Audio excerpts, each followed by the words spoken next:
Bonjour à tous, très chers fans de catch, ici Kozak et vous avez vu le titre, oui, je ne pouvais pas ne pas en parler. Nous allons parler encore une fois de CM Punk juste avant son retour au début du show Collision. J'ai vraiment hâte de voir ce show. Si vous êtes un habitué de la chaîne, vous avez vu sûrement mes vidéos sur CM Punk et avant de regarder cette vidéo, je vous invite à voir mes vidéos sur CM Punk, en particulier la vidéo Kozak sur l'affaire CM Punk Elite, avec la gueule de CM Punk là tout ensanglantée lors du Media Scrum.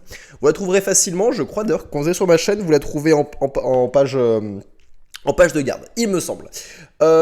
Pourquoi je vous invite à voir cette vidéo? Parce que je ne vais pas tout simplement revenir sur ce qu'a dit CM Punk lors de cet article sur ESPN. CM Punk a eu une interview via ESPN et on a enfin eu un CM Punk qui se défend et qui donne sa version des faits de tout ce qui s'est passé. Alors par exemple dans le détail, encore une fois, c'est quelqu'un de mature, il va pas revenir dans les détails juste parce qu'on va y revenir. Mais cela va me permettre de vous dire qu'est-ce que je vous avais dit?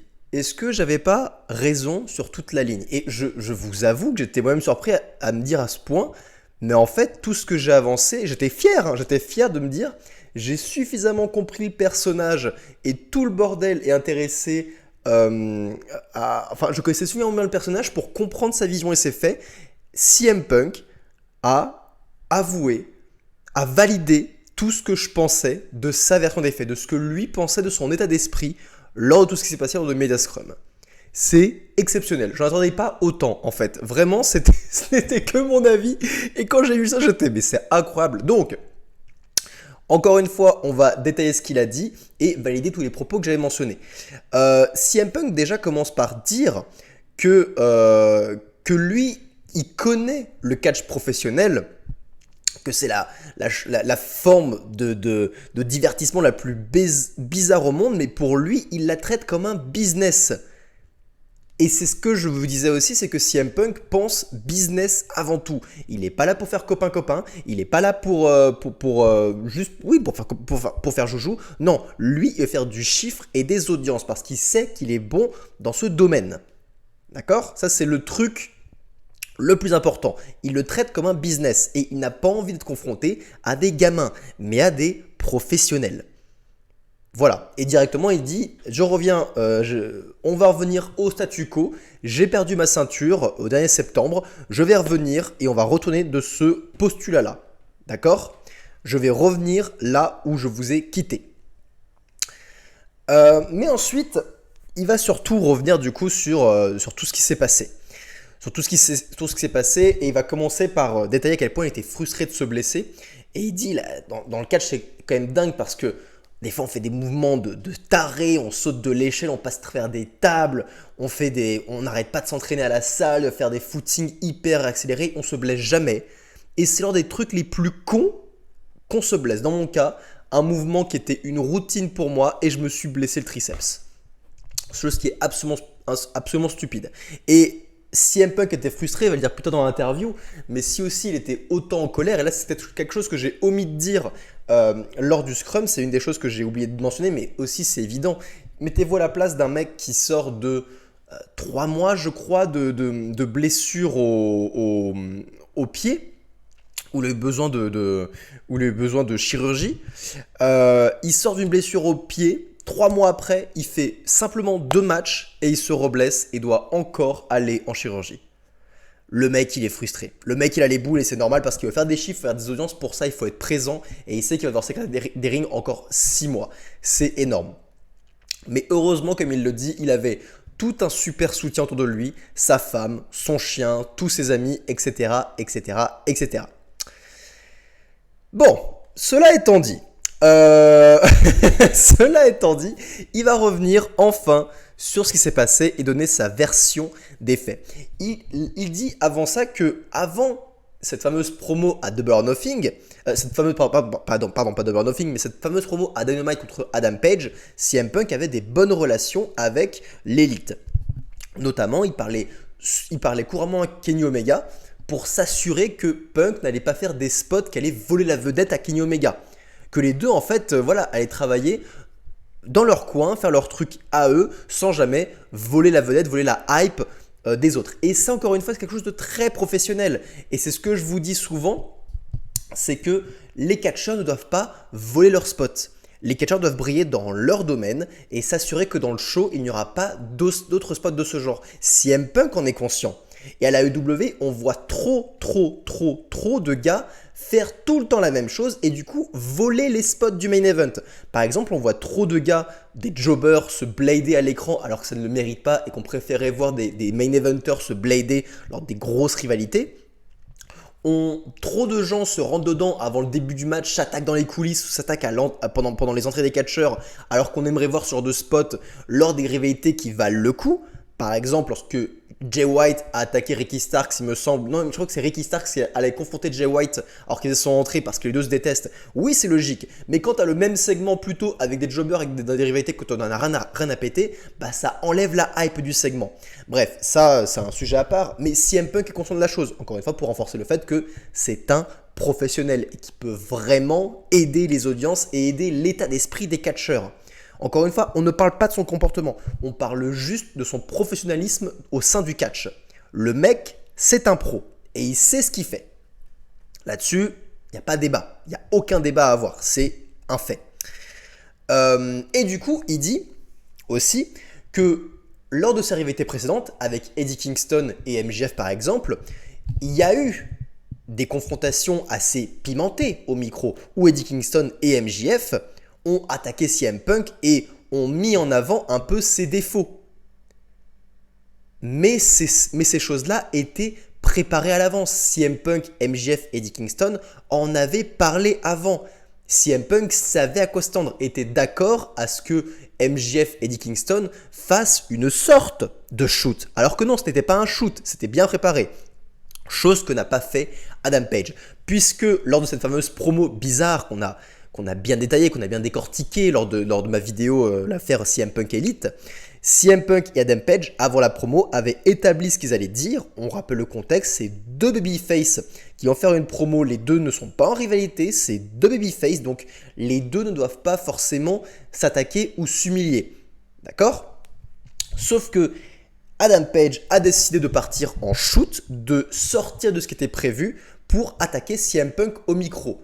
Chose que CM Punk il était totalement surpris et choqué de la chose.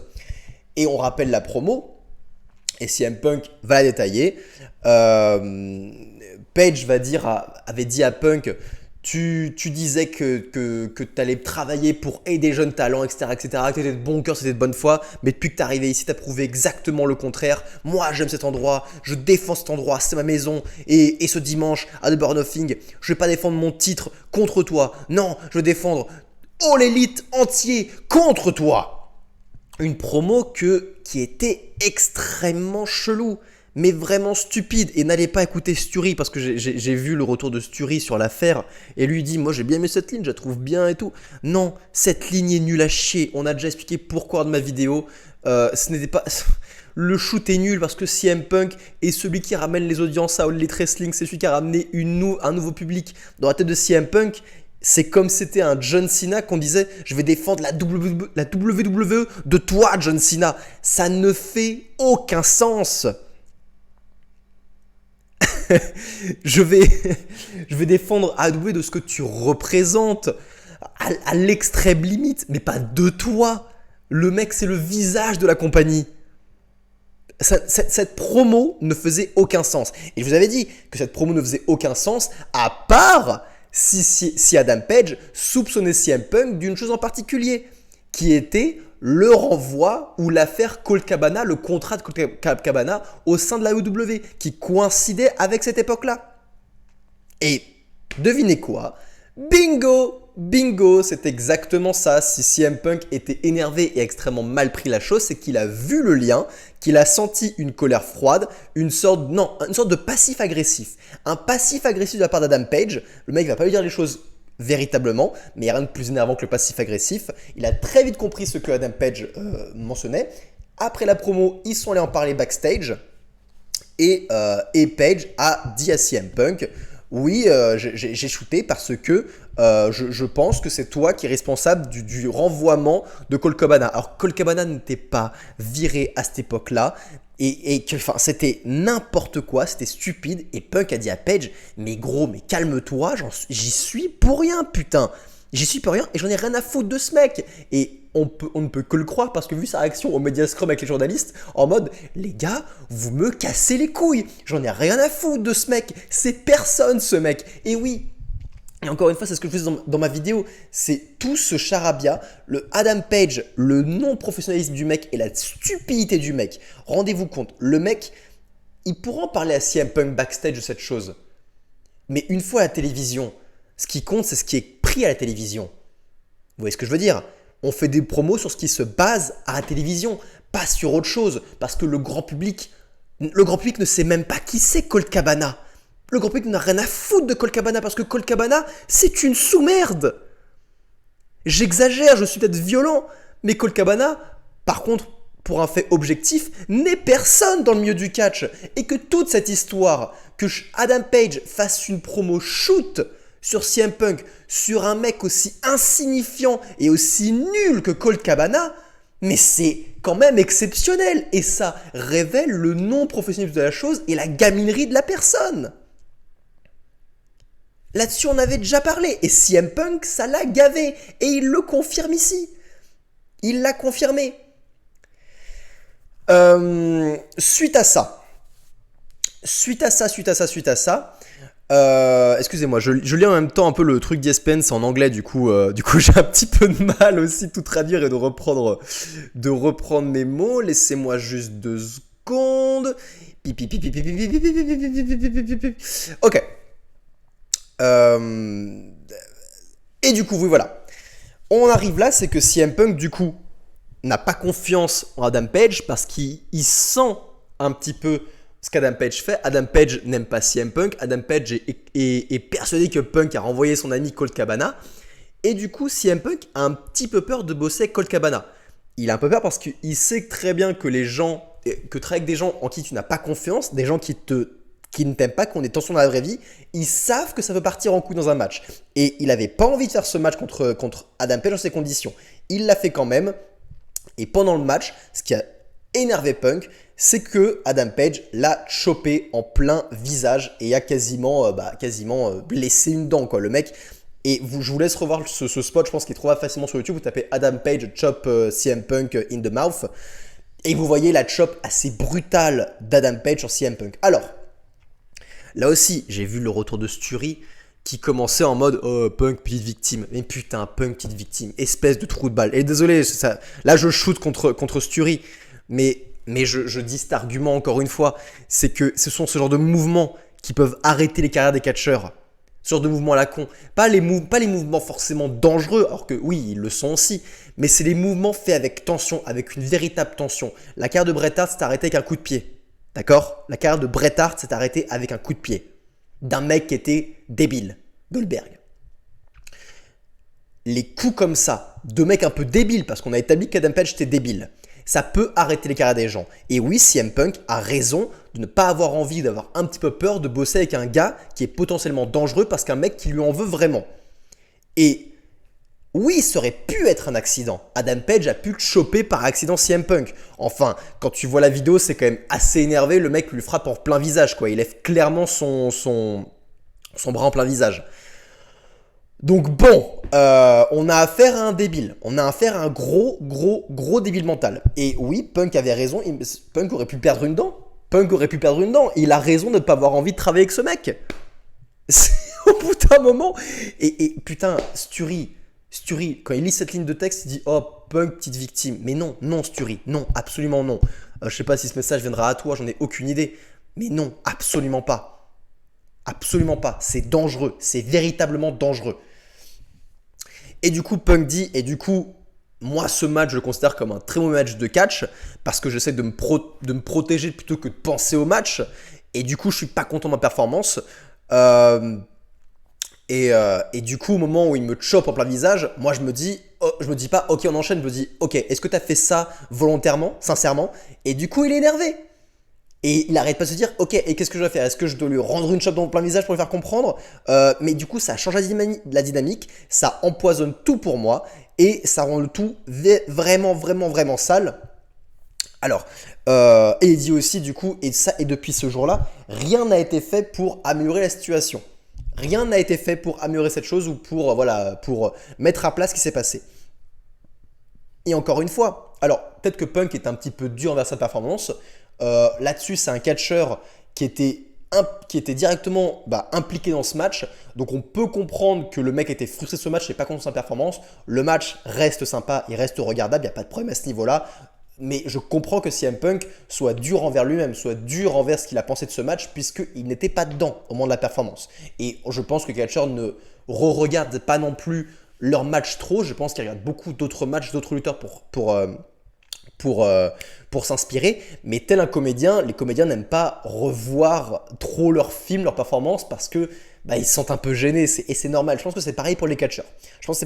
Donc bref. Il a un peu dur envers sa performance, mais je ne pense pas qu'il a vu et revu ce match. Ensuite, du coup, les choses se sont accélérées selon Punk. Comme je vous l'ai dit, il y avait eu d'autres dirt sheets, d'autres journalistes qui sont revenus sur la situation et qui ont répandu des mensonges à son sujet. CM Punk, ça a commencé à le gaver. Et du coup, à conférence de presse, Punk, il a pété un câble. Parce qu'on le rappelle, il a travaillé avec des gosses, il en peut plus. Les journalistes ont répandu de la merde à son sujet pendant son absence. Le mec vient de se reblesser le triceps et sait qu'il va devoir repasser par la chirurgie. Le mec est gavé. Et le mec, il a déchaîné les journalistes. Il a déchaîné Matt Jackson, Nick Jackson et Omega qui sont potes avec Adam Page. Et comme on l'avait vu lors de ma vidéo, il est persuadé aussi qu'ils sont liés intrinsèquement au fait que Dave Meltzer répande de la merde puisque Dave Meltzer et l'élite sont de mèche. Et ce qui est important, c'est que CM Punk ne va pas revenir sur ses propos, ne va pas s'excuser de ses propos en eux-mêmes. Il les accepte et il a dit ce qu'il avait sur le cœur. Et comme on l'avait dit, le mec ne respecte pas Elite puisqu'il les traite comme des gosses. Et c'est normal parce que ce sont des gosses. Il ne les respecte pas, il les humilie et il ne s'excuse pas d'avoir humilié ces personnes. Par contre, la première chose qu'il a fait avec Tony Khan après le Media Scrum, c'est qu'il s'est excusé directement auprès de Tony Khan. Il a dit... Mec, je suis vraiment désolé de t'avoir mis dans cette position, c'est désagréable. Je me suis excusé pour le Media Scrum, mais quand tu regardes, quand tu analyses le Scrum, Punk dit ça et c'est ce que j'ai fait, et effectivement, il dit, tu es en train de voir un mec très, très, très frustré qui a prévenu des personnes, qui a prévenu plein de monde, que ce n'est pas la première fois qu'il entend tout ça. Ce n'est pas la première fois que les avocats entendent tout ça. Il attendait seulement que quelque chose soit fait pour arranger la situation et que rien n'a été fait. Du coup, il s'est dit que pour que quelque chose soit fait, il faut le faire soi-même, mais qu'il n'a pas approché la chose de la bonne manière. Que la tension était à son paroxysme, qu'il était extrêmement en colère, qu'il savait qu'il s'était blessé, qu'il était déçu de lui-même. Et il dit que c'est simple de dire qu'il regrette de ne pas avoir géré la situation de la bonne manière à 100%. Voilà, exactement. C'est le mec qui était frustré, énervé, il a déchaîné tout le monde, il a sorti ce qu'il avait sur la poitrine. C'était pas la bonne chose à faire. Encore une fois, je ne défends pas ce qu'il a fait. Je ne défends pas le fait que CM Punk ait déchaîné l'élite de cette manière-là. Il a créé un moment, un moment culte. Pour moi, ce Media Scrum reste peut-être le moment le plus culte de toute la carrière d'AEW jusqu'à présent. Mais ce n'est pas de la bonne communication. Ce n'est pas de la bonne communication. Et du coup, après, il y a eu l'altercation physique dans les coulisses avec Ace Steel, Omega, etc., etc., etc. Mais personne n'a vraiment parlé et je pense qu'on n'aura jamais le fin mot de l'histoire. Et j'ai envie de vous dire, c'est normal puisqu'on s'en branle du fin mot de l'histoire. Des altercations en coulisses, qui a frappé le premier, qui a fait ça, mais on s'en bat les couilles. C'est arrivé depuis les débuts du sport. Et c'est ce que je vous avais dit, je vous ai dit, mais rendez-vous compte que sur l'altercation, c'est banal, c'est arrivé, re-arrivé, et pas que dans le catch, dans le basket, dans le hockey, dans le baseball, dans plein de sports, il y a des altercations en coulisses, c'est normal, les mecs c'est des sanguins, c'est des sportifs, et c'est normal que ça arrive, et c'est ce que dit Punk. Il dit je ne crois pas que ce qui arrivait était un big deal. Ça arrivait partout, tout le temps. Mais je pense que si ça a pris autant d'ampleur, c'est parce que j'ai été blessé et que j'ai dû m'écarter des rings et de toute cette sphère-là pendant de nombreux mois. Et que du coup, ceux qui ont pris le relais, ce sont les journalistes et aussi les fans de catch qui ont parlé et reparlé du sujet et qui ont dit de la merde à ce sujet, qui ont exagéré le propos. Alors que, quand tu me connais, quand tu connais mon attitude et que tu connais cette attitude de ces gars, oui, ça arrive. Et encore une fois, c'est ce que je vous avais dit.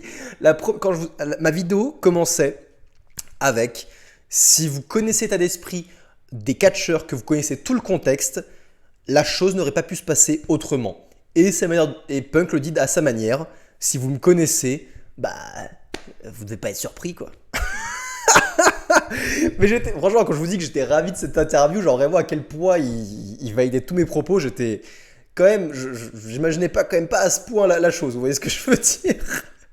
Oh putain. Mais autre chose qui est important, c'est que Punk après revient du coup sur l'après-confrontation, et Punk dit qu'il n'a eu aucune conversation avec Kenny Omega ou les Bucks depuis l'incident, alors qu'il a essayé. Et c'est ça ce que je vous en parlais.